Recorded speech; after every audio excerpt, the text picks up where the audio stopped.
Before we start this episode of Krypton Report, I want to take a moment and just give a shout out here to our Patreon. I know what you're thinking. Gosh, everyone's asking for money, and I get it. But our Patreon is only $1. $1 a month. It helps us keep the podcast going. And what we do is we try to find interesting shows and topics and whatever we want to talk about. We've done, as of this little thing, our last recordings were on the Scream series. Brian and Tyler, that's me, do our own show where we record in the car, and it's kind of funny. And we talk about pop culture or whatever is going on. We also have the Supernatural podcast we've been reworking. It's taken on some time just because of life. But we do movie commentaries as well. It's something that James and I have done, what we used to do on the main show that we've started doing here. So for $1 a month on our Patreon, you can get those shows. There's at least 4 a month. Also, there's my movie pitch show that I do. But also, what we want is if you're a Patreon, you can come on. You can come on the main show if you want. Or if there's something you want to come on and talk about, we can do it as a Patreonic special. So all I want is for $1 a month, think about chipping in, joining our Patreon, and you have a voice to be part of things. Follow the link in the link tree or in the show notes below, patreon.com/KryptonReport. Part of the Press Play Podcast Network. Look up in the sky. It's a bird. It's a plane. This is Jason J. Lewis, the voice of Superman on Justice League Action. This is Mark Wade, writer of Superman Worldwide, and you're listening to the Krypton Report.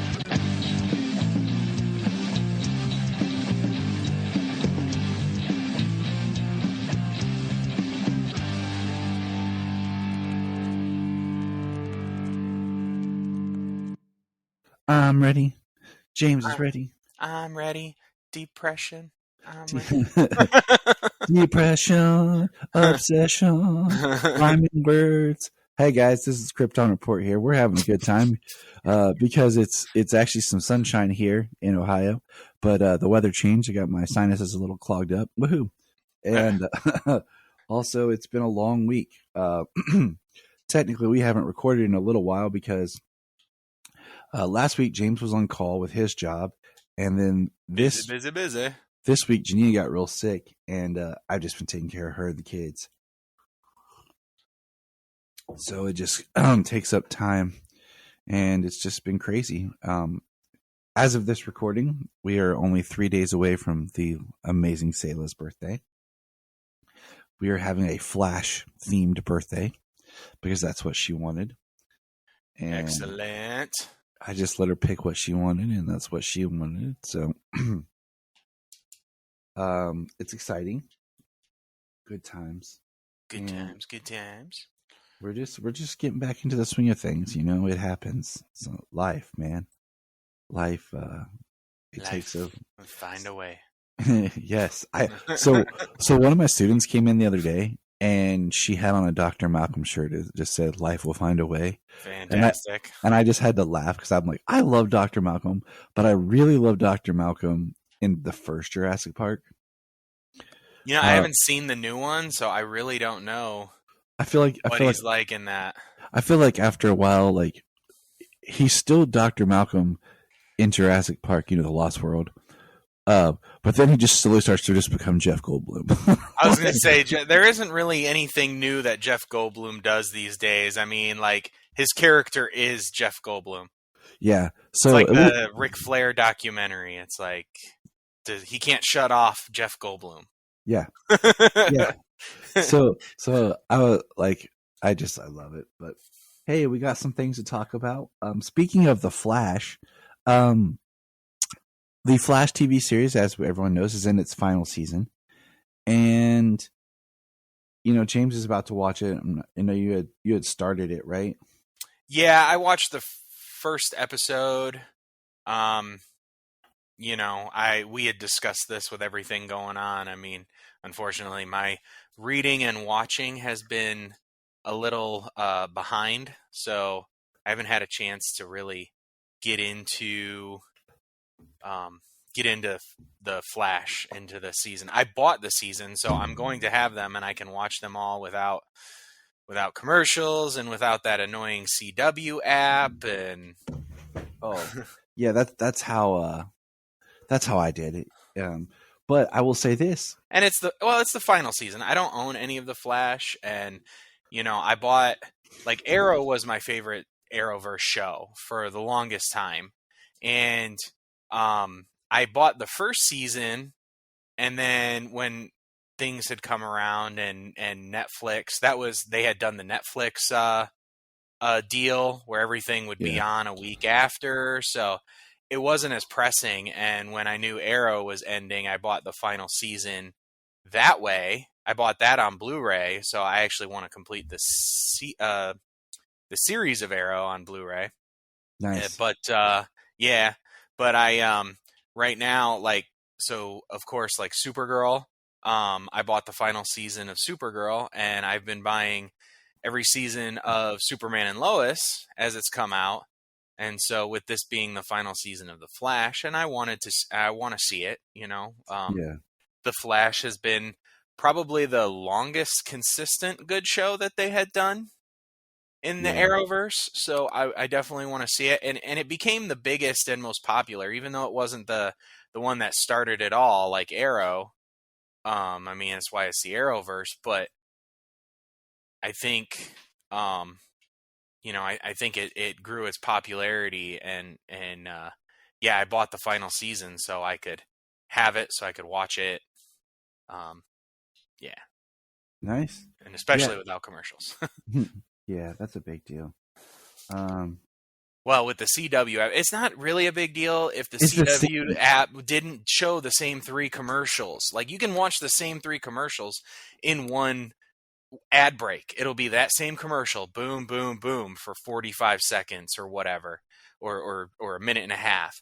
Like, same 3 commercials back to back to back. Like, that just, you know, sometimes you can deal with things, and other times it's like, man, like, there's not enough time to walk away from the TV and come back. Yep. So it's like, now it's just annoying. You were talking. I have not bought the final season of Supergirl. I'm weird that I like to try to keep my Supergirl. I own all on DVD. Okay, so like I have to buy the final season in DVD. I've bought hit and miss episodes digitally.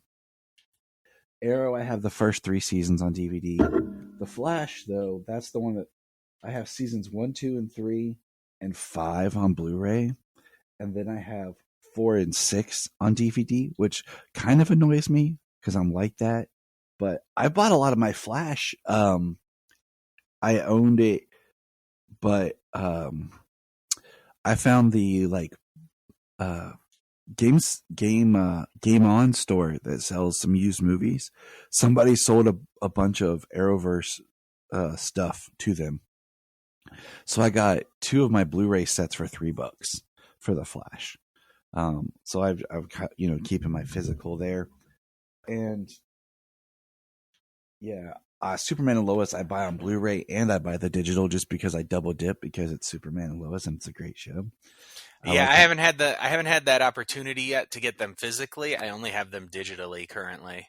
I haven't bought the physical season 2 yet. I have the physical season 1, and of course I bought both of that. Is the one show that like when it comes out, I just do buy it digitally to own, to review, to rewatch, and like you said, no ad breaks. Now, speaking of ad breaks, and we'll get back to the Flash. I did watch the first pilot and the second episode of Gotham Knights. I began the second episode. Yes, I did. Yeah, you picked it up after I told you I was at work, and I had it just on in the background while I was doing it, watching the first episode. I mean, it is what we kind of expected, but it's not terrible. I mean, it's the way they do Batman is crap. Yeah. Turner is just an idiot character and an idiot name. The Joker's daughter is one of those characters people just use because it's it's the Joker's daughter, but no one's really figured out how to like do her correctly in the comics. Like, it's a very weird character. Yeah, she's very much almost Harley Quinn, but like she's not Harley Quinn, and Harley Quinn isn't even her mom in this. Yeah. So it's like, why are you? I thought she did a good job.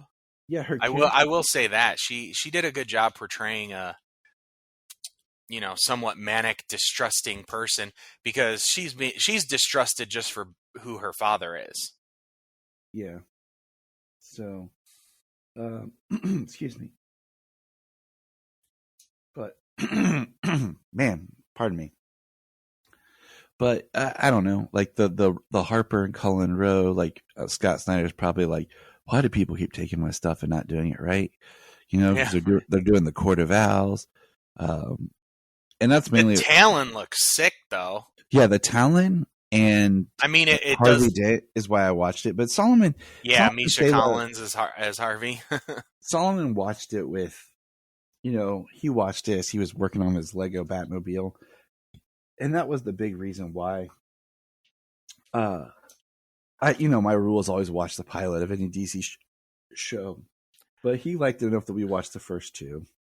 They usually give 2-3 episodes to kind of see what it has to offer. If it can't catch you within the first 3, I mean, the pilot is kind of where it needs to get you. But if it can't catch you in the first 3, then what are you doing? What are they doing?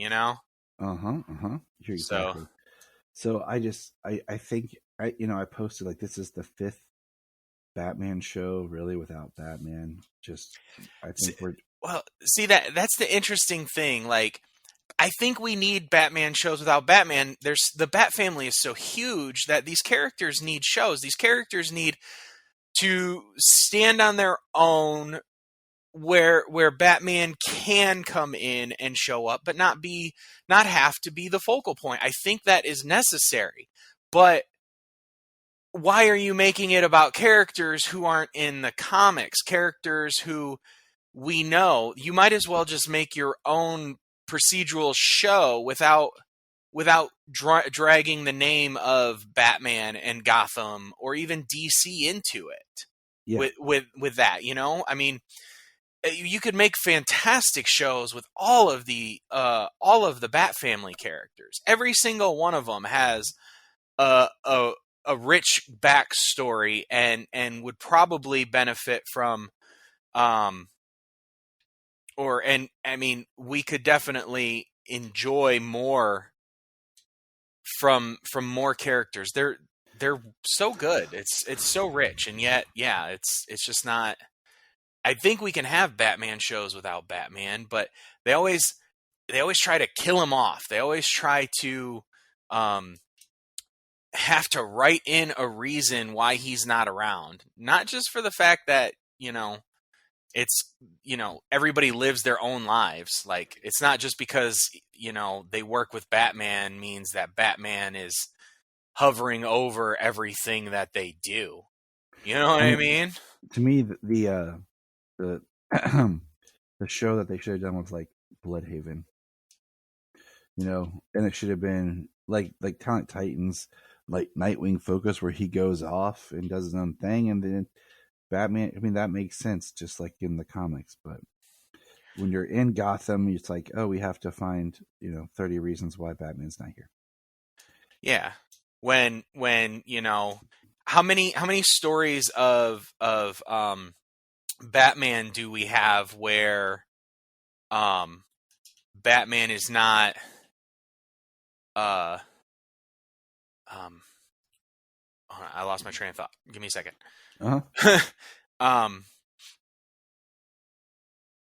How many Batman stories are there where or I mean, just how many Oh, okay, now I got it. Sorry. How many Batman stories do we have where it's like Batman is only one man and he can't be everywhere at once, and it's the idea of him that scares people, that does all this, and then like somebody shows up and it's not Batman, it's one of the Bat family instead. You know what I'm saying? Like, I think that's rich to tell. Like, Batman's taking care of somebody else. Like, Batman's going after the Joker or whatever, while the Bat family is doing other stuff. And, Batman's gotten, like, kidnapped and taken and stuff like that. So that's a possible, but it doesn't have to be every single time. Like I said, how many stories are it where he's just busy? Yeah. I mean, you could do it. But anyways, Gotham Knights is definitely not a priority, and it was just something in the background. You know, like, so all that back to the Flash.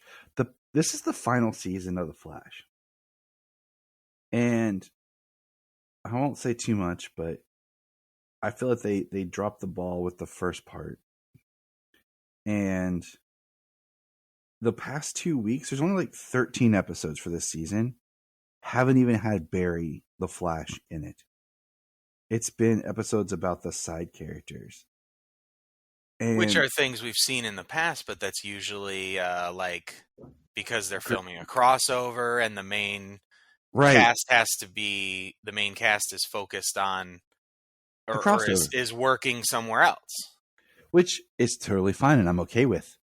Also, I used to like the side characters like Caitlin and Cisco and Wells. Now I don't really care for any of them. And so I'm like, the past 2 episodes, I've just been like, this is crap. Like, I'm really upset because this is the final run and you're not even focusing on Barry. And I could pitch you, once you watch the first arc of the show, I'll give you what they could have done that would have been better. But, well, we said the same thing about Supergirl. I mean, you know, you have to wrap up the stories with the other characters, with the side characters, but they shouldn't be. You shouldn't take the focus away from the titular character for the entire season, for the majority of the final season. Well, like with Supergirl, it's a combination of COVID and pregnancy, right? You know, but anyway, whoa, shoot! Speaking of the Flash, excuse me, the Lee Brame. Oh wait, hold on, I'm pulling it up right now. They released alternate covers of upcoming comics that are going to feature the Flash movie. And dude, I sent them to you before. The Lee Brame cover is amazing. His work is just on point. He's so good. I'm sending it to you now. Hold on. Okay.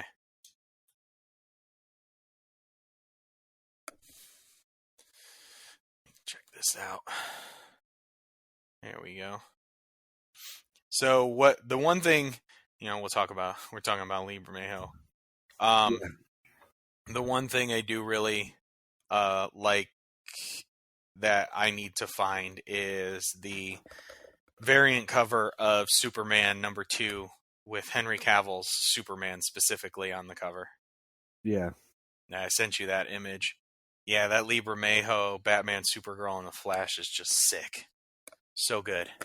You know, all these alternate Flash they're all really good. But that Bermejo is, I have to find. And that'll be a book that I will buy 2 of. I really wish Bermejo they do a basically like pinup book where you just buy and it's all his covers and you can just tear them out and hang them up as like posters. Yeah. Or I wish I could find Bermejo posters.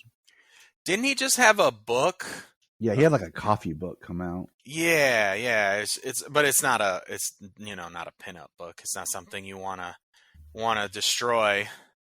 So yeah, they like, I remember being at the store and they had a poster of his Joker. But dude, his cover for Superman Secret Origins in the New 52 is one of my all-time favorite Superman covers. It's amazing. Pause. So all that's cool, right? I love the covers. Can't wait. We'll find them.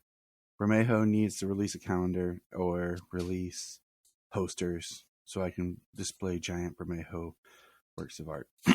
Now, yeah, I have two Bermejo figure Supermans. Mm-hmm. The one you got me, and then the more recent Page Puncher or whatever. Yep. Me too. Yeah. And now I want the Page Puncher Batman. I saw that and I'm like, oh, that's a good looking Batman. And okay, so moving on. This is crazy. So Shazam Fury of the Gods, which we all really enjoyed. I haven't got to see it again the second time. It's more difficult for me to get to go see things twice anymore, but when it will be on video on demand in 17 days as of this recording, because today is April 1st, April Fool's Day, the worst day on the internet, by the way. And I was going to say, mostly April Fool's Day. I'll get on, but anything I see, it's like, okay. Yeah, I've already seen some Superman friends of ours and podcasts. Like, I saw them post. Somebody posting Harry Styles was cast as Superman for Superman Legacy. I was like, God, thank God, it's freaking April Fool's Day. The aspiring Kryptonian, just like, I'm changing him now. The aspiring Gothamite, and like it's now all Batman themed stuff. I just don't participate. April Fools is not my thing. I enjoy it when I can get a whole a real thing planned up, but I'm just not like, some people are just like, yeah, I'm pregnant. Nah, April Fools. Something so easy and simple and yeah. I joked about little things like, that, but it's also Phil Parrish's birthday. I always feel bad for him. His birthday is on April 1st. Good old Phil. But so that's coming. Shazam's coming. I wonder if it'll just be video on demand to rent, or if it'll be for purchase.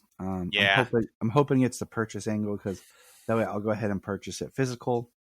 Digital, and then still buy it later physical when it comes out, because I would like to watch it again. Yeah. I'm not going to double dip on it. It would be kind of cool, and definitely to give away a digital copy here. James is like, I know Tyler will double dip, and I'll just wait, and then I'll just watch it from his movies anyway. I know what you're thinking. If it comes out digital only first, then yeah, I'll watch it on your movies anyway. Which is fine. Well, because as I've heard and as we spoke, we really, and as you said, we really enjoyed it. It was very entertaining. Is it perfect? No. Is it lacking at certain things? Yes. Do certain things feel a little different? Did it nail the heart of the first one?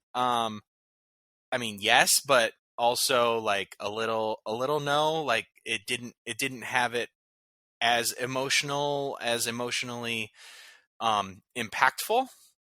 But I do feel that it is a great movie. It is unfortunately a box office flop. And undeservedly so. Yeah. In my opinion. And that is where I'm with you. It's getting a lot of hate for nothing, and it's making me very upset. Like, you're allowed to go and see and have a fun movie, Yeah. And not every movie has to be Zack Snyder's Justice League. God forbid I say that, but I wouldn't want it to be. I love Justice League, but sometimes I just want to have fun and enjoy, and I think this is the right property for just fun. It's a way of finding carving out its own space and niche with all the other films. But yeah, it's a bummer. Okay, Titans.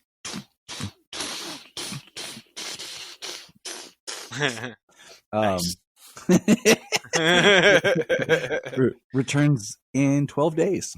Yeah, I'm excited. Titans returns April 13th. That'll be the end of Titans. And I'm excited. They put a little budget behind this show, and look what they gave us in that first half. Like, it could have been the whole time.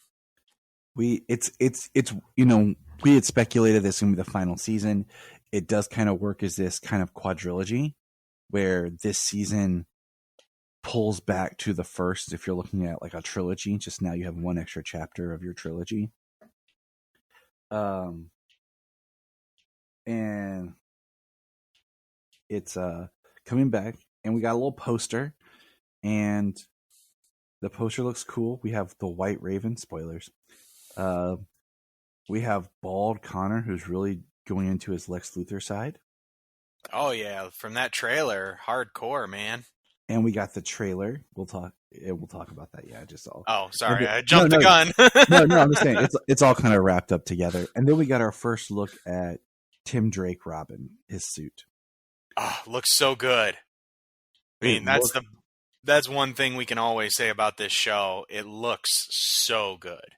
His suit straight up looks like the current Robin in the comics, because like we've talked about before, like poor Robins, like their suits, they've all picked from each other. You know, like a lot of times the Dick Grayson suit's inspired by the original Tim Drake suit now, and I think that with Titans they've done a good job of making each Robin suit a Robin suit, but a little bit different. Yeah, absolutely. Jason is definitely different than Dick, and Tim's is its own thing entirely. Dick had the like more elf-looking boots and shorter cape for one, but they've all had differences. And Tim's got more of the bird cape. So it's cool. Like I still don't like how they've kind of brought Tim in, barely trained him, and everything they've done with him. He's been a hit and miss character just in his behavior, but he's been decent enough. And yeah, we're gonna get him in costume for the final season. Yeah, I mean, I think he's been training, and I'm sure that it's quite a bit off screen. And we're going to get to see more of it come this season, come this final episodes, which we saw in the trailer. Well, spoiler, I'm going to jump into the trailer a little bit. For it. He's training with Jason. We're getting Jason Todd back. Which is really great if we're going to pull everything back, first season, kind of do. Well, yeah, I mean, he came in the first season. He became Red Hood. I mean, yeah, it's what happened with Red Hood? Didn't he just like kind of escape? Yep. Yeah, so he kind of escaped, and now being back with the Bat family, it seems, if he's going to be training with Tim, which is really awesome, because that's kind of the and in this version, Bruce Wayne doesn't have anything to say about Jason being a killer because Bruce is a killer. Yeah. Yeah. Like so the idea of being able to have redemption for that character for the things that he did, I think that's really cool. Yeah, it is.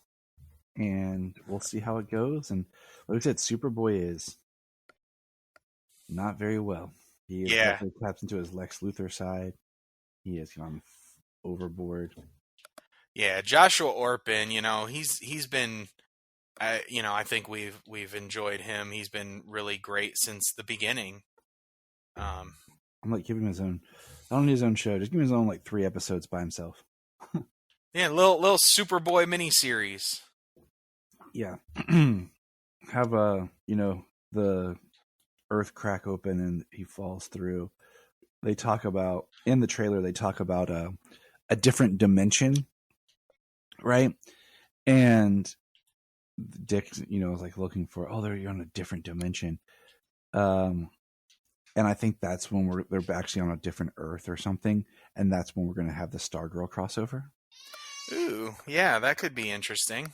That's because we know that's coming, and that's my theory. But I just want to see Connor show up on the farm and talk to Tyler's Superman. And that would be dope. With Jordan and be like this, like, I think it'd be awesome. Here's my pitch for an episode of Superman and Lois. Time travel and shenanigans that Segel and Adam Strange show up on the farm. They saved everything, and Seg wanted to meet his grandson, and he wakes up and it ties in Krypton, and then Josh Orpin shows up, and Clark has a new kind of brother, and it is awesome that that's who he has as a brother, and the boys have a new uncle. So yeah, that's my ultimate love. I'll write the episode. I'll pitch it to you later, but that's what I want. So, but speaking of Krypton, it has been 5 years since it premiered. And we went back and we watched the pilot. And what are your thoughts on the pilot? Oh man, that show looks so good. You know, I mean that's definitely my one of my first thoughts. You know, going back to it is, man, this show looks so good. You know, they use the Kryptonian writing. And then turn it into English, like Yeah. So it gives that feeling that even when they're speaking, they're speaking Kryptonian, but it's being translated, not transferred. Jesus, Tyler, into English, so we can understand it. I love it. I love that little. Yeah, and that's my headcanon for anything within these movies that we're watching. Atlantis, Zack Snyder's Justice League and Aquaman, like they're probably speaking a different language underwater. Mm-hmm. Sure, they know English. Yeah. If there's any reason to, come to the surface world, but is they know, or they speak a different language because they're a different nation. It only makes sense. But we just hear it in English. I mean, I don't need an editor's note to fill out my world saying that it's translated from Atlantean or from Mandarin, or you know what I'm saying, just to be a different language. I don't need an editor's note saying this was spoken in such and such language and blah blah blah blah blah. Like the complaints that we got at the time, specifically for the Aquaman issue, like, oh, they're making these noises, and it's like, well, words don't translate through water. Like it's a different form of communication. It makes sense, and just the idea of filling out the world that it's it needs they're speaking another language, but we are hearing it in the language. Like it saves time, all kinds of stuff. Like I think people overcomplicate it. I don't want to say overcomplicate it. They want to bitch. That's what they're doing, is they want to bitch. So that's what they're saying. But I mean, that's how I've always seen it, I mean, with something in particular like that. Yeah. So it's really not a big deal. I agree totally. I just rewatching that pilot, I was like, man, this show is so good. And I buried the lead there. I know. I buried the lead when we were talking. I think last time I checked, because I own it. I bought it digitally, the first 2 seasons. And I had the first season on DVD. Jania found it for like $4 at a used bookstore. Nice. Yeah, I bought the Blu-ray. I have both seasons, the complete series, on Blu-ray. And I think right now it is not. It was on the CW or the CW Seed, and I don't know if it is. I'm double checking right now. Bring it over to HBO Max. Exactly. Like I told you, like it shocked me that I found Powerless on the CW.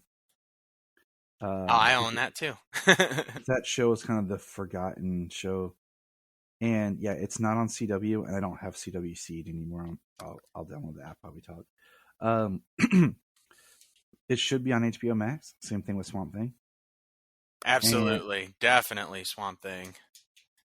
And it's just, did they get rid of the CW Seed? I think it's on the CW app. I just think you have to find it. I think the CW Seed stuff is on the CW app. It's just kind of like a sub area, I think. Because that was a cool app of just like older stuff that was CW based stuff. But because they still, where is, I think my tablet's upstairs. it's okay. I'm looking on the app now. Anyways, I went to download the CW Seed app. It's not there anymore. Yeah, I think there's a subcategory on the CW app for the CW Seed stuff. So Krypton's not on there, and neither is the old Flash series, because that was on there for a while. And so was Constantine. I remember that. Anyway, so Krypton's not available right now, which really sucks. And this is why I push for physical media and just owning things, because it makes it more tricky. But rewatching it, it still holds up. It's still exciting. I love the world of Krypton they built. It was definitely very well constructed of how do we make a Krypton that feels cohesive from everything, and they were able to mix the Krypton of Zack Snyder and the Krypton of Richard Donner. Yeah, they did such a fantastic job with this show. I mean, just talking about the show, talking about the pilot, they did such a fantastic job with this show. It was such an amalgamation of everything Superman.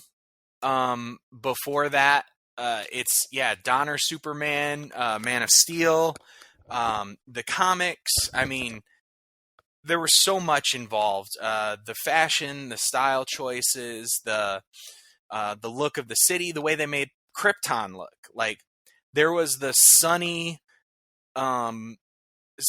warm area that looked like a city and stuff, that had more of a Zack Snyder feel. And then you had when they took the skimmer out of the city, because the city's covered in a dome, to protect from the elements, which is something else I love, that the planet is that Krypton is harsh, because that's the way it was. I mean, that's the way it was when Doomsday was created. It was this harsh environment with these creatures and things like that. So I love that they kept the fact that Krypton is still this harsh environment. But you got to see and the idea that the Kryptonian civilization was so old. Okay? The idea that the Kryptonian civilization is so old that you have cities on this planet that are destroyed and covered in ice. So something had to have happened. Either cities got destroyed and people moved to different areas, or the planet during its cycles kind of shifts and moves, and some of the areas, over the generations, millennia. With Man of Steel is 100,000 years, and that was 100,000 years of prosperity. That's not however many years prior to that they were on Krypton alone before they started expanding outward into space. So just years of what has happened to this planet, you know what I mean? Just to see those cities covered in ice was really cool. I agree. I've always, in my headcanon, just from little bits of different Krypton series, Krypton lore, I always thought, because we talked about civil wars, that Krypton had this huge, massive civil war that over time decreased their population and basically forced them to 3 major cities on the planet. And that's kind of what this show helps back up, like you just said, is, they're in these cities that are protected by a dome. So it's a great piece of Superman lore that doesn't have, we complained about Superman shows without Superman, or Batman shows without Batman. Here's a Superman show without Superman, but this works. It still is this very awesome sci-fi epic. We are learning about the history of our characters, and then we get characters we do know and characters we don't know. It's an all-around just epics. And even if you're not a fan of Superman, just a fan of great sci-fi, it works. And the only thing, what sucks is it was on the Sci-Fi Channel, and it's fantastic sci-fi. You bring up sci-fi. And it took forever to get there, but the Sci-Fi Channel just doesn't have anything anymore. Used to have Battlestar Galactica, and then they ran that, and that was like their big sci-fi show. And now what do they have? Like, I don't think of anything. Like, I loved the Sci-Fi Channel back in the day. And, this show would be perfect for that. And they only gave it 2 seasons. And we lost something special. I mean, gosh, this show was, like we've said before, Krypton was announced right around the same time that Gotham was. And then Gotham came and went before Krypton even got to premiere. And then Krypton was two seasons and done. And it just yeah. And sadly, unlike a lot of some other CW sci-fi shows that came and went, some shows got picked up. Some shows got picked back up, and by other like services, like I can't remember if it's Eureka or The Expanse. I think it's The Expanse. And they picked it up over on Prime, Yeah. And like, I think, what was it? Brooklyn Nine-Nine at some point got canceled and was picked up someplace else. Yep. Scrubs was one. I say it happens, but it's not like the most common thing. Lucifer was canceled on Fox. That doesn't surprise. Fox cancels everything. And then it was finished off by Netflix. Mm-hmm. If we're talking more recent in DC, I mean, Supergirl, there we go. Canceled at CBS, picked up by the CW. And ironically enough, the CBS season was probably the best. I will say season 1, 2, and 3, and they could have stopped after 3, and it would have been awesome.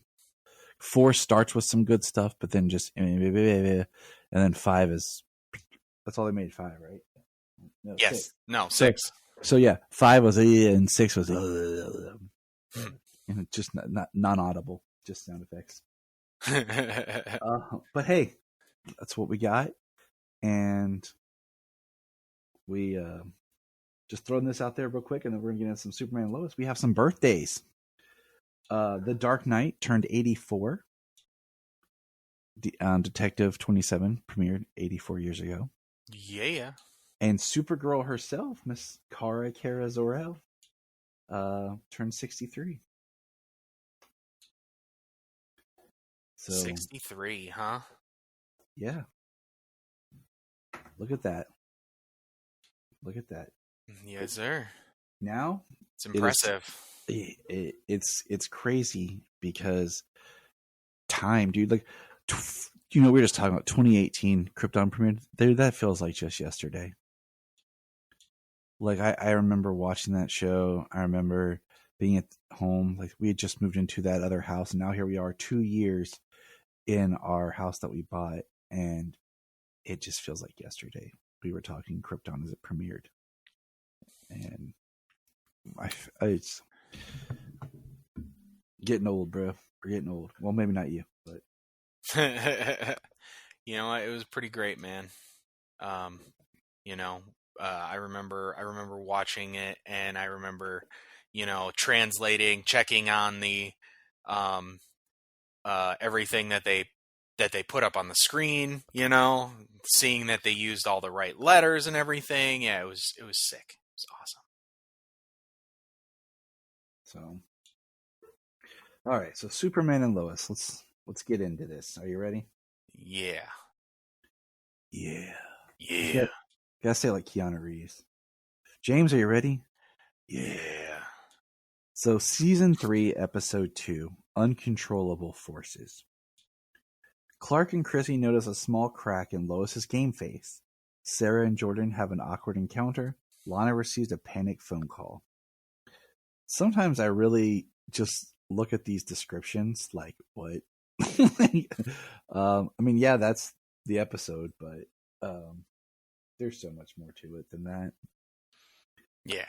This episode, so Janie and I watch it Wednesday evenings together, because like we talked about, we buy it It drops Wednesdays, and I don't watch this show without her. And when you got yourself a good woman who wants to watch Superman with you, you watch Superman with her. And we watched it, and I remember Brian messaged me, and I'm not going to share too much about this for Brian. If anyone knows, our good friend Brian who joins us, his wife had a death scare last year, and Brian messages me. He's like, I couldn't get through the first 5 minutes of the episode. I had to stop. And the episode starts with Lois at the hospital, and it's just pure silence. Like, she's having tests done. She's having something that's going on. And Jania kind of guessed what was going to happen at the end of last episode where she wasn't pregnant. And, all the way up till the music, the theme music, which is now James's ringtone, by the way. Nice. Thanks. You're welcome. It's quiet. And even the theme music in the episode is altered a little bit to be quieter and somber. Yeah. And it was like, you knew something was up. And, this sparked a lot of conversation between me and Jania. This episode did. So we're going to kind of just talk about it character by character. I think that's the best way to review this episode. Okay. So that's how it starts. And we're going to put a pin in it. And we're going to go to the kids. Let's talk about the kids. Let's talk about the 4 kids. James, you start. What's going on with the kids? Well, let's see. John got his license. So Natalie and Sarah are hanging out. They're kind of like best friends. And she's trying to like be her girlfriend, like one of her, and like she's trying to get her like to like date, like see somebody, she wing woman. Yeah, she's her wing woman, which was really awesome. I mean, it was they had their dynamic. I really, really love their dynamic. It's really good. This episode was really good for the kids, in my opinion. Yes, it was. I mean, Lois was very emotional, and the everything that was done with that was so well done. But so we have, Sarah and Jordan in the awkward state of, let's be friends. And I'm just like, I don't know about you, James. Okay. If I'm in a relationship with someone, like teenage Tyler highly identifies with Jordan. Okay. Teenage Tyler's been there. So I couldn't just bounce back from, hey, I'm in love with you and I want to spend my life with you too. Let's just be pals. Like in the next day, like I need time. Like I need a break. Yeah. And Sarah's like demanding so much of Jordan to be like, let's just be friends. Like nothing's going on. And I'm just like, man, I just want to be like, Jordan, you deserve better, bro. Yeah, absolutely. I mean, and what I think's fascinating is if we're looking at Jordan as a parallel to Clark, he's going through his Lana, and he'll soon find his Lois. Like, you know what I'm saying? Like, he's struggling through the girl he thinks is his girl, who's just going to be his friend, until he finds his ultimate soulmate. Right. James, like, I mean, I think that's I think that's a possibility. straight up. Yeah, I do. I think that. So it was a good explanation this time around. When we look at the show as kind of a whole, Sarah has always, from what we can tell, she's had a hard time. She's had some difficult things to deal with her family, but she has always been like dating somebody. She's always been like, and so to kind of just want to, and she does talk about in this episode, like, you're the first guy that she wanted to be friends with. You know, so that's, I mean, it's not nothing, but yeah, I mean, I can definitely agree with you that it was, that she's like, you know, I want to be friends, and she's not being mean about it. So I guess, you know, saying it this way it makes it sound like she is, but she's not. She wants to be friends, and she wants, you know, she wants that to be the case, but she's like,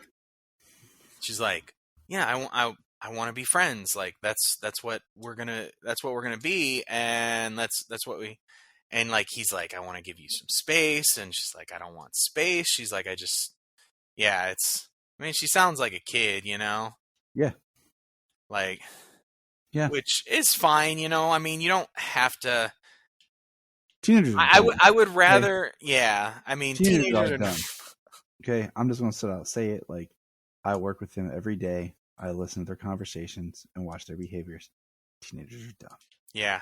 Which may be why, you know, Zachary Levi is playing Shazam the way he is. But anyway, neither that's neither here nor there. But it's, yeah, so either way, I mean, their relationship, I just kind of want to see how it goes. I'm glad that she knows his secret. You know, I think they are doing well with that. You know, they didn't hide it for 8 years.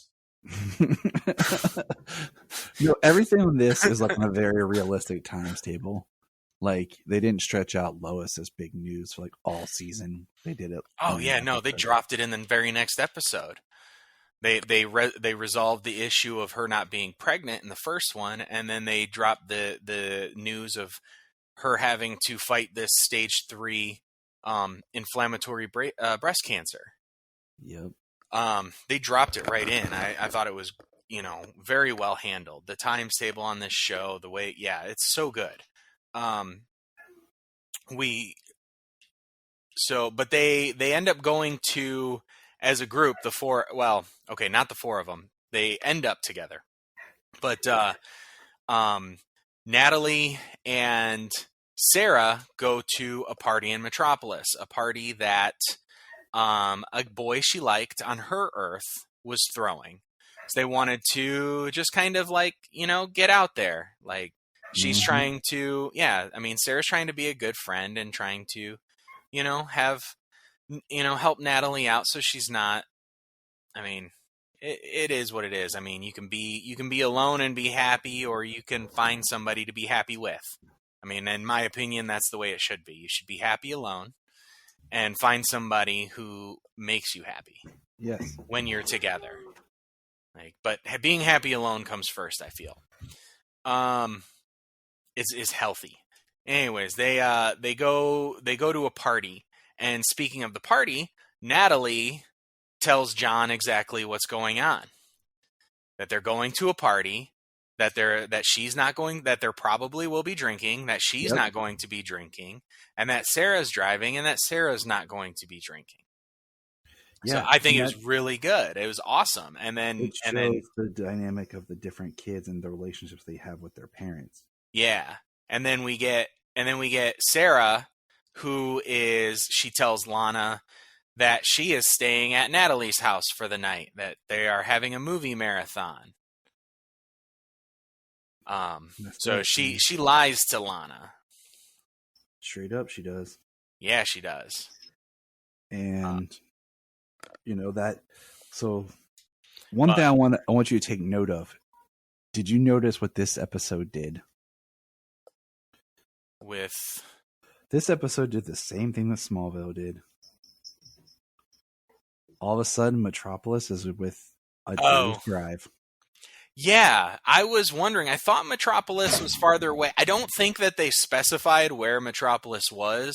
They haven't, but they've always made it feel like it's farther away. Yes. Like in the pilot and everything. And then in this episode, cemented, you can get there and back in the day. Because in the same day. It's sunny when they leave. It's sunny when they get to the party. So And like everything. I'm as far away from you as Metropolis is from Smallville. Or closer. Like, Or you close. know, I live 35, 40 minutes, 45, depending on traffic, okay, from Columbus. And I feel like that's what they've made it into. Like, and that's what it is. And this episode really cemented that. And the rest of the season is going to play into that too. And we'll talk more about it. But yeah. I was like, oh, so Metropolis is just a lickety split away, huh? Yeah, Okay. they did the same thing. That I was a little like, eh. I'm like, why not a different city? Why does it have to be Metropolis, you know? Yeah, I do think, but it does play into the fact of how Jonathan and Jordan get there. Jonathan gets an invite from his ex-girlfriend Eliza from Metropolis from the first season, and she invites them to the party. He goes to the party, and she gets him a birthday present, and she kisses him. And he stops her. Like He does. And it's interesting because he generally thought she wanted to be friends, and it was playing into the parallels where Jordan and Sarah are trying to cultivate a friendship. And Jonathan thought, she was just wanting to be friends, but no, she wanted some more. She wanted some Jay. Yes, she did. Yeah, so she wanted to try and get back together with him. He did. He stopped it. I mean, yeah, he went over. He went to a party, kind of knowing that something would be. I would you would think, you know what I mean? Like, you would think, once again, we've established teenagers are dumb, James. Well, there you go. Exactly. Teenagers are dumb. So you would go, not necessarily thinking anything ill, like I'm going to visit my ex-girlfriend to get back to her, this or that. Like, I don't think that's the case. But he did go at least with some naivete. Yeah. And so, but I do think, and then yeah, so it's that's just it. It's kind of a relationship debacle with Jonathan. Jordan, he sees Sarah there because they didn't know they were going to the party. They said they weren't going to, or they said they were doing something girly, like girls' night kind of a thing. And so he was surprised to see her there, and he turns around to like breakneck get out of there, and she he runs into somebody and knocks over his drink, spills his beer. Yeah, the main douche, the rich douche kid whose house drinking his beer in his cup and his teenage party, because that's just how teenage parties are, man, in the city. Yeah. Well, I guess if you're a rich kid, because they go to the party to see this kid that Natalie likes, and he's like, "Oh man, the car they got me is, it doesn't even have tinted windows or this or that," and it's like so superficial, like just a little rich douchey kid. Yep. And she's like, "Yeah, no, I'm not interested in that." Yeah,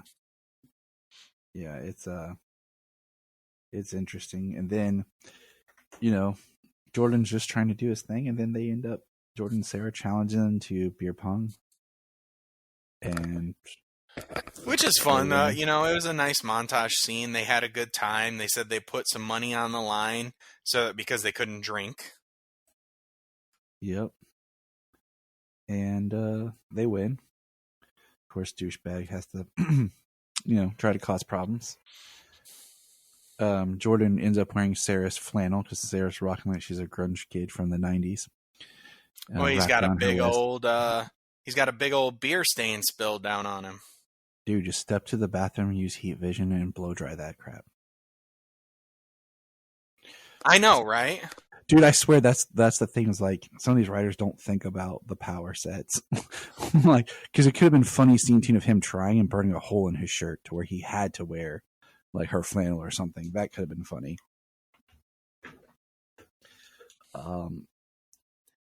So Yeah, I mean, he needs to learn how to use his heat vision to control it. Like, dry your shirt, shave your face, don't incinerate your clothes. yeah, exactly. So yeah, and then of course douchebags want to say some crap, and Jordan goes back and freeze breaths his car. Yeah, that was awesome. I loved it. I was like, what's he gonna do? Is he gonna like throw it? Is he gonna like flip it over? I thought freeze breath was pretty accurate because it's just bizarre enough to be like, what happened? But no real property damage, you know. Yeah.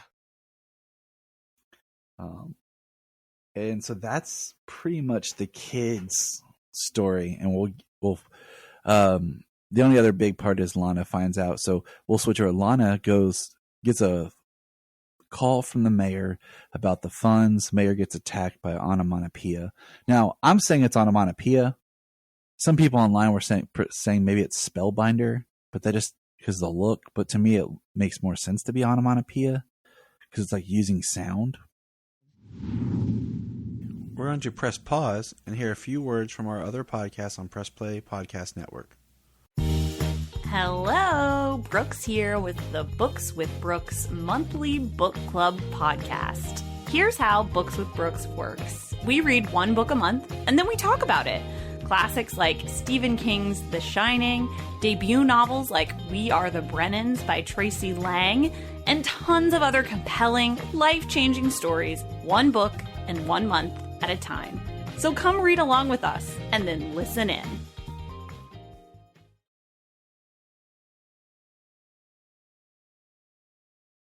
If you are like Tyler and James and can't get enough super talk, check out these other podcasts. Digging for Kryptonite, Supergirl Radio, The Last Sons of Krypton, the Superboy Legacy Podcast, All-Star Superfans, Superman the Animated Podcast, The Aspiring Kryptonians, Always Hold On to Smallville, The Geek of Steel, and Truth, Justice, and Hope. Remember to check out Krypton Report on all social media platforms. Go to linktree.com/Krypton Report. You find all of our report. This is Dan Jurgens, and if you want to have a good time, keep listening to the Krypton Report. High winds in Ohio has caused crap and problems. Welcome to Ohio. We had connection for a while. James lost power, but we're back. Yeah, lost power, which means no internet. You would not believe how many people, when I worked at Spectrum, were like, why is my internet working? Well, check the power.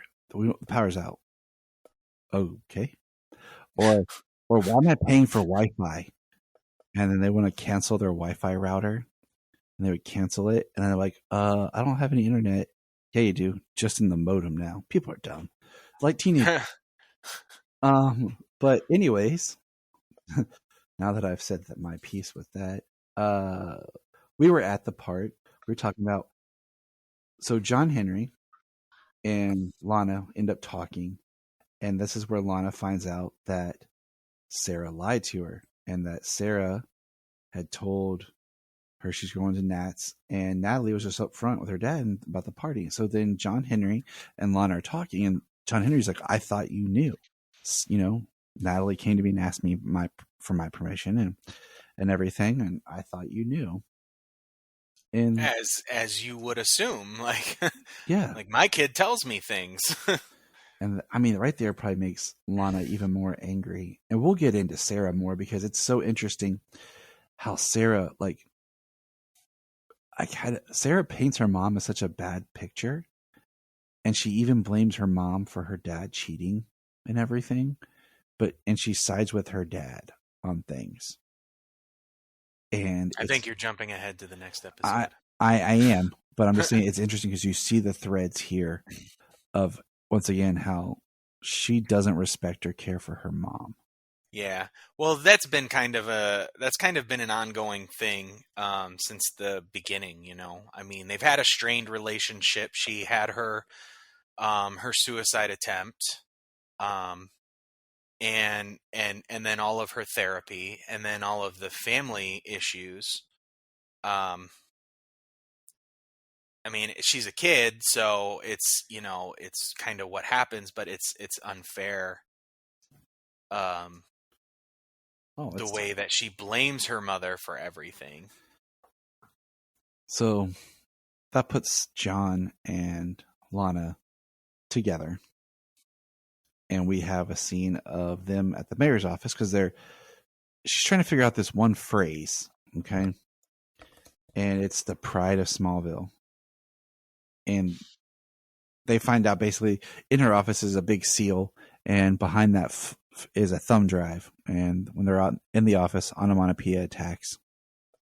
I'm kind of bummed John didn't call for his suit and everything, and get a whole cool side quest. But yeah, she well, yeah. So I mean, she gets the phone call from the ex-mayor. He gets killed, murdered. I know we started over the phone. We started to talk on that, and I think we lost when that we started. I think so. So yeah, he gets killed. He gets killed over the phone. She goes to John because she's concerned. She wants to know where Sarah is. Granted, she's got a lot of reason to be extremely mad right now. One, Sarah lied to her, which she finds out. But two, like, there's a concerning issue here with, especially after they go back to the mayor's office and they find the thumb drive and the onomatopoeia. That's what I'm saying. It makes more sense. Makes more sense than Spellbinder. Yeah, attacks. Just, I mean, the way that they're weaponizing sound makes me think that that's the case. But the look, they both look very similar with a spiral kind of in their face. Yep. But she has a lot more reason to worry because, like, if somebody's going to attack you in your office, like, and potentially try to kill you in your office like that, she's got every reason to be mad when she doesn't know where Sarah is. I mean, that would make any parent worry just to not know where your kid is, for one, but for two, like, when there's a threat that could potentially extend to your children, I'm sure that would, like, you'd be having a panic attack, like, as long as it took to locate your child.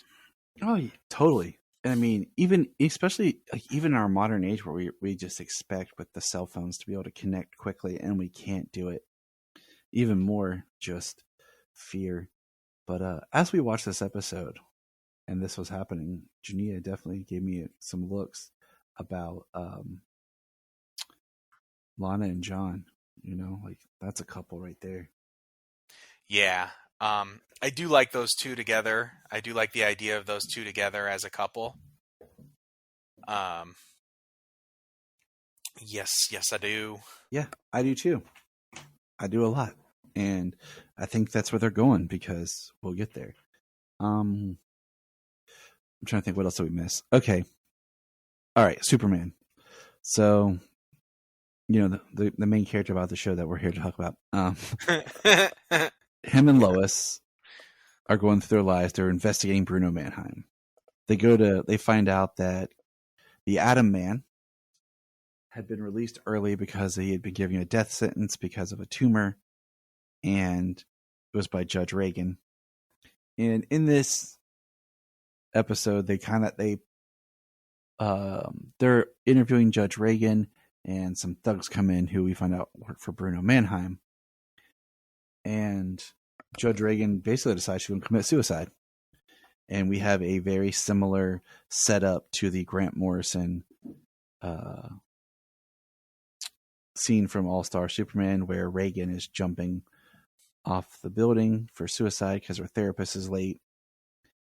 And Lois is in this case playing the Superman role, where she talks Judge Reagan down. And it's similar, but it's not a 1-to-1, ratio with that comic, because in this case, Judge Reagan is being forced to do something she doesn't want to do. There's something else behind it.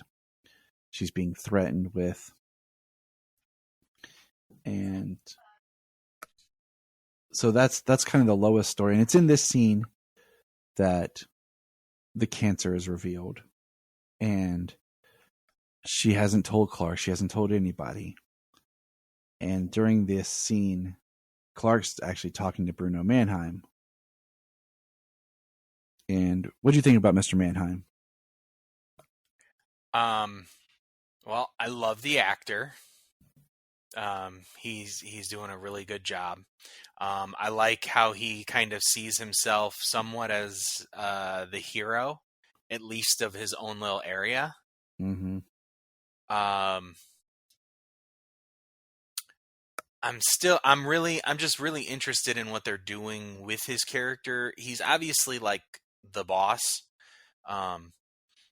These people with powers and stuff are answering to him. I wonder what his end game is, what his goal is, because we know Inner Gang is usually like linked with Apocalypse and everything. Mm-hmm. But I don't see that being the route being taken. Yeah. So that's really where I'm at. I really enjoyed his interaction with Superman. I like how he stands up to him, tells him, like, this is my house, don't come to my house thinking you're better than me, this and that. He did a really good job there. Putting Superman down for not always saving him and his people, Mm-hmm. as he put it, Yeah. And like you said, he's the hero of his own story. Why is my phone going crazy? Shut up, phone. And Tyler always plays a really good, humble Superman, but always assertive at the same time. And it's during this where he hears Lois, and he darts off to save her, and that's, like I said, he finds out about the cancer then, and he descends down, and after the judge leaves, and he gives her a hug, and he just holds Lois, and it's a very powerful scene. As when he finds out and he's standing there, you're Superman, and you feel helpless to save the person that you love. Yeah. Tyler does such a great job in this show. I love the way that the show is written and the way that Tyler plays Superman and Clark. Clark is who he is. You know what I mean? And yes. I love that. He is Clark. And Clark is Superman. You know what I mean? It's not like he's two different people, but he prefers to be Clark. I think like all of the stuff in this show where he's like, oh, I forgot, or like where he's like acting a little oafish is literally just him, just his personality. He's actually Clark. He's actually a person, Yeah. And I love that about the way he plays it and the way the show is written. Like there's so much more of an emotional core than most people write for Superman and play for Superman. Not everybody. Yeah. But and I think it's more of the way people see Superman. You know what I mean? I think they see him as this almighty, and he has and that they don't consider that human aspect, that emotional core that he has.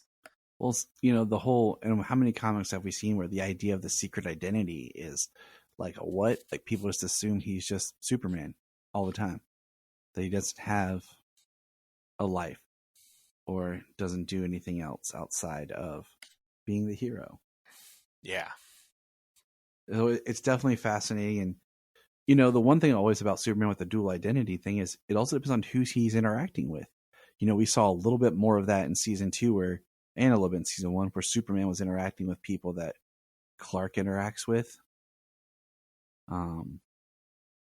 So, but usually, Superman doesn't always interact with the same people as much.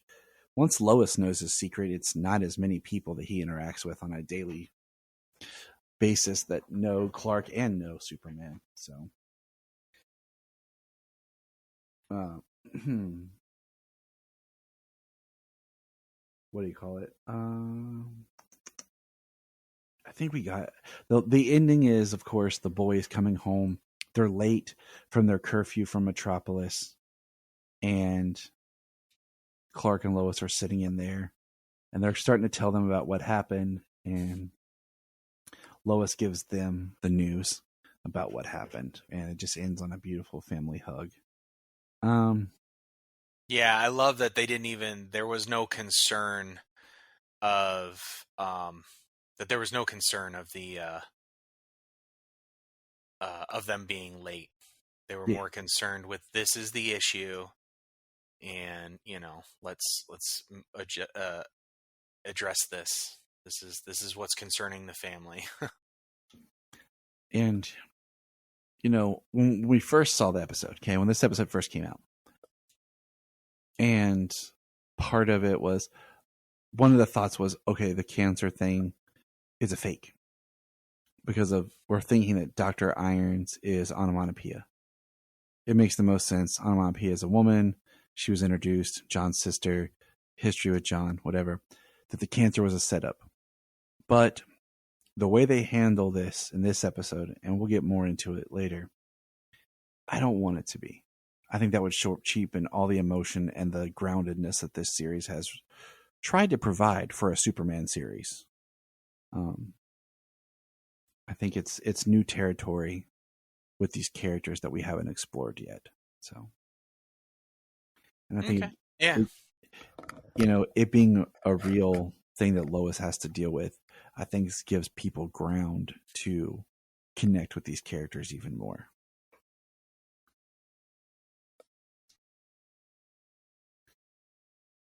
So, what do you think? Yeah, I mean, I agree. I guess, yeah. That if it were to be kind of like, I don't know that it would be a fake out.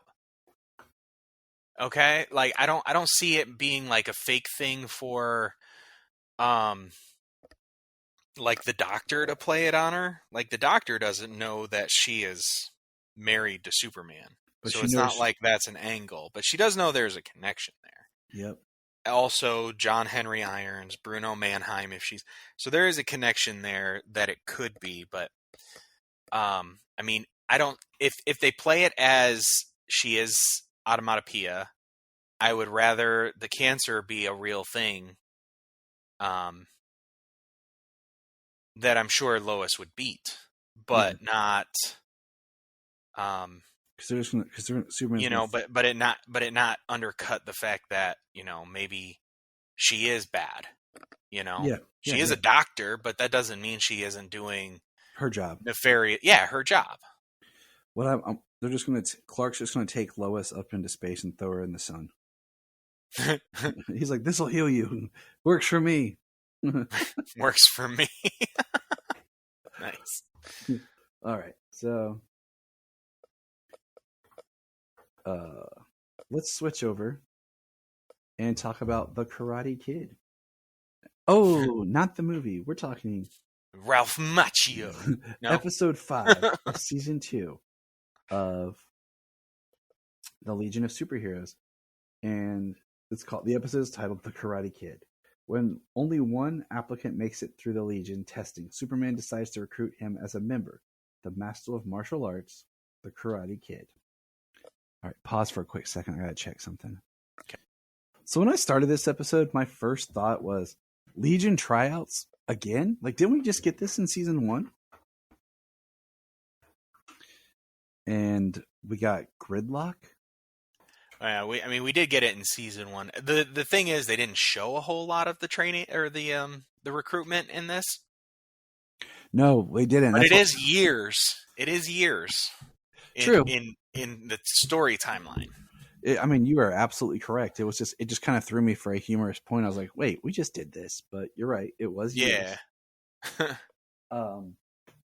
And we got Gridlock, who looked like a new Bane, and we got Nemesis Kid. I just love like the Legion. He's like a Bane Lobo had a baby or something.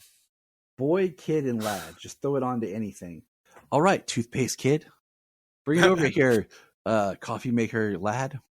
You know, like, hey there, Swampy Boy. Swamp Boy. That's the new. It says Swamp thing. Swamp Boy. It cracks me up. But we get Nemesis Kid. And what did you think about good old Nemesis Kid? So I saw Nemesis Kid, and I was like, I wonder if this guy isn't going to be a bad guy. Just the nature of his powers, the look of the character, right? The way he was designed. That was my first thought. Yeah, and then later on, I was just like, we'll see.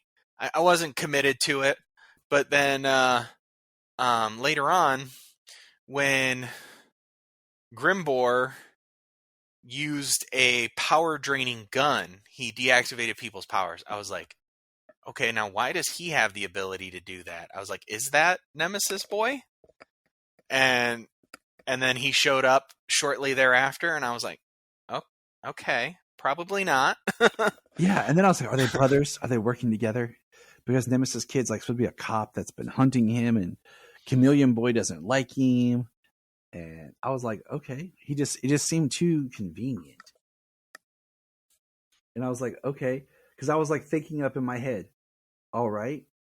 So when Superman goes and recruits Karate Kid, and you find out Karate Kid has no powers, he just literally fights with karate, and his power is his heart, and his mantra of every problem presents a new obstacle to overcome. And you know, I'm thinking in my head, okay, so you set up a character that neutralizes superpowers. So he's going to take out all the heroes' powers. So the only person that can really fight him is going to be the one who doesn't have superpowers, which is Karate Kid. And that kind of works and doesn't work at the same time because it didn't play out how I thought it was going to be. But, you know, Superman, regular Superman, not Superman X. Superman X isn't in this episode. He goes and battles Karate Kid.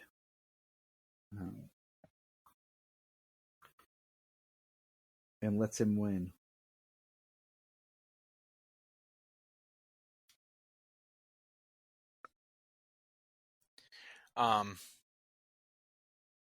Yeah, the little fight, the fight they had, I was like, I don't have any powers.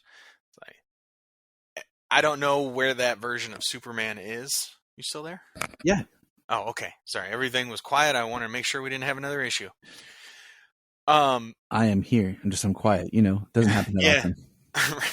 I'm not sure where Superman is at this point, but you know, we know that Superman appreciates the most somebody like who doesn't have powers, like Batman.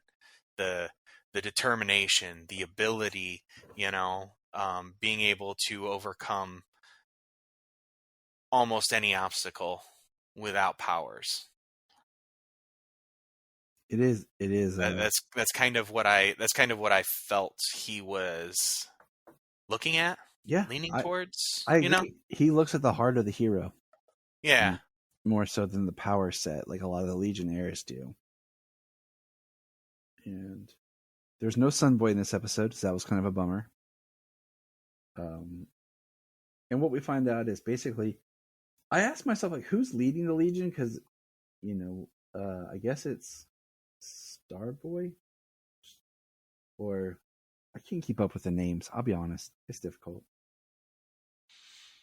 But basically, I'm what trying happens to remember. I can't remember who was in that. I'm basically what happens is Chameleon Boy tries to take on Grimbor himself, and the others come to help. And Star Dude, as we'll call him, kicks out Karate Kid because he says, you know, you don't have. Well, any that was powers. Rock, wasn't it? That's Rock, isn't it? The guy in the purple. I think so, because like Lightning Lad wasn't. I thought Lightning Lad was the leader, but I thought Bouncing Boy was the leader. But Bouncing Boy wasn't even in here. So that's what I'm saying. I can't keep up on who's in charge. But what I thought interesting was they bring Karate Kid into the fold here, but they don't give him a Legion ring. So when they're all trying to evacuate and Nemesis Kid is flying away from this explosion and Karate Kid is running, and they're like, he can't fly, he doesn't have a ring. And I'm like, why not? You brought him into the Legion. He should have a flight ring. So I'm like, they're setting him up for failure, and then they get mad that he doesn't have the ability to, do anything. And I'm like, well, you didn't give him the tool that you gave Nemesis Kid. Yeah. Yeah, because Nemesis Kid had no powers except for neutralization. Stopping powers, Yeah, neutralizing powers. He couldn't fly away without the ring. And of course, that makes Karate Kid want to give up. And he's like, he talks about, every time he overcomes one challenge or one obstacle, another larger, bigger one keeps coming in front of him. And he's just tired of it. So that basically sets up that Grimbor attacks. And of course, Karate Kid has to save the day. And I think it was a great episode, honestly. I think it's weird how many of these episodes we're getting that are kind of like this, where they're these like almost pocket episodes that take us out of the big narrative and focus on one character and not having Superman in it, even though, the show is the Legion of Superheroes. But let's face it, we're not here for them. Did you notice the intro? I didn't notice if it changed. I didn't notice when it changed, but I noticed that it was different. The intro is different, and it's got both Supermen. It's cool, isn't it? Yeah. It's like Doom. They got them landing and standing back to back, And that's what I want to see. Where's that? Like, I thought with introducing this new Superman X, we would get a stronger Superman narrative, because he's a new character for this show, and he's now a Superman in the Legion. Unlike, a lot of stories we have Supergirl or Mon-El kind of in the Legion. This is its own Superman. So I don't know. He was absent. But all right, we're gonna kind of wrap up things here. It's been a weird episode of the Krypton Report because it's always fun when we have technical difficulties. I was just gonna say, like, one other thing is I ran a poll online recently, and I asked, which Superman-based show had the best first season? Only the first season, okay? And it only lets you put 4, answers. So I hashtagged in Superboy the show. And I had a lot of people comment on it without going to the actual poll. Like, I linked the poll with another tweet that said the same thing, basically. Yeah. But the poll result from 46 people had 7% say The Adventures of Superman, 35 say Lois and Clark, 33 say Smallville, and 25 say Superman and Lois. Interesting. And I thought it was, but in the conversations of people commenting on the post and not actually, putting a vote in, Superman and Lois and Smallville were back to back. And I just found it interesting. We've had these 5 series based on Superman, and I'm like, just looking at the first season. First season's always, the first or second season's always the best of any show because it's all fresh and new, and you haven't started to get your diminishing return yet. Yeah, and they find their footing, and they can tell a good story before they start running out of ideas. And that's why, like, in Krypton, for example, we talked about season 2 is the best because season 1 was kind of retooled and everything. I think it took time to really build the world of Krypton and kind of open up the DC universe a little bit, from the point of view of that planet who at the time believes that they're alone in the universe, Yeah, I 100% agree. So what do you think is the best season? Oh man, I know. Well, let's see. I haven't seen all of Adventures of Superman, so I can't really say save for that. I really enjoy Superman and Lois and Clark. It's got some really good elements in season 1, but it's also very campy.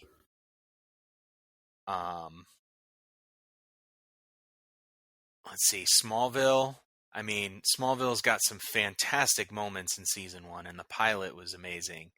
But it's also got a couple of maybe the worst episodes of the series. You're looking at bud. But it doesn't also have doesn't have an overarching villain. No, it ends with a tornado. Superman Returns. The game. Yeah.